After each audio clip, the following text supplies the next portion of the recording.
د ننګرهار په چراګام ولسوالۍ ولسونه په غم ښادۍ حج او عمرې څخه د راستنېدو پر مهال د ناوړه دودونو د مخنیوي په هکله د علي قدر امیر المؤمنین حفظه الله د فرمان تود هرکلی کوي. د په چراګام ولسوالۍ یو تن اوسیدونکی سید شهامت الله وایي په ټولنه کې د ناوړه دودونو پالل هغه څه دي چې تر ډیره د هیوادوالو اقتصاد کمزوری کړي او ان د ټولنې ځینې خلکو د همدغه ناسمو رواجونو له امله د خپلې خوښۍ مراسم نشو ترسره کولی او دا رسم او رواجونه چې مطلب کوژدو په هوټلونو یې کوله، انداسې اضافي موټر او داسې اضافي مصارف چې کوم کېدل د امیر المؤمنین د خوا دا کوم فرمان چې دی دا ډېر یو ښه نیک اقدام دی، د ولس په خیر دی. نو دغه رواجونه چې ختم شي دا ډېره ښه ده او انشاءالله چې دا اوس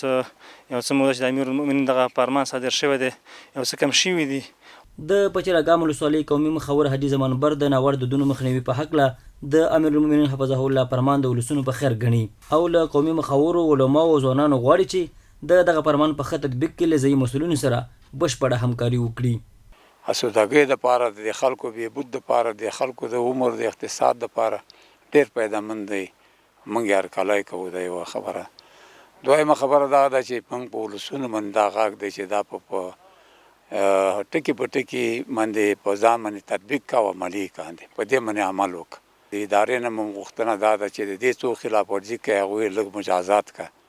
د ننګرهار اطلاعات او کلتور ریاست د اطلاعاتو امیر مولوي صدیق الله قریشي بدلون وایي د امیر المؤمنین حفظه الله فرامین د ټولنې د نیکمرغۍ او ناسم عرفونو او دودونو د له منځه وړلو لپاره تطبیق کیږي او د دغه فرامینو په هکله ولسونو ته له بېلابېلو لارو عامه پوهاوی وړاندې کیږي چې تر ډیره ورسره د ناوړه رواجونو مخنیوی شوی. دا غونډې یو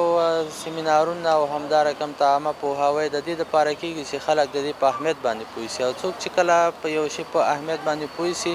او هغه ته په هغې برخه کې معلومات ورکول سي نو خامخا تاثیرات کوي او په ډېرو ځایونو کې زمونږ د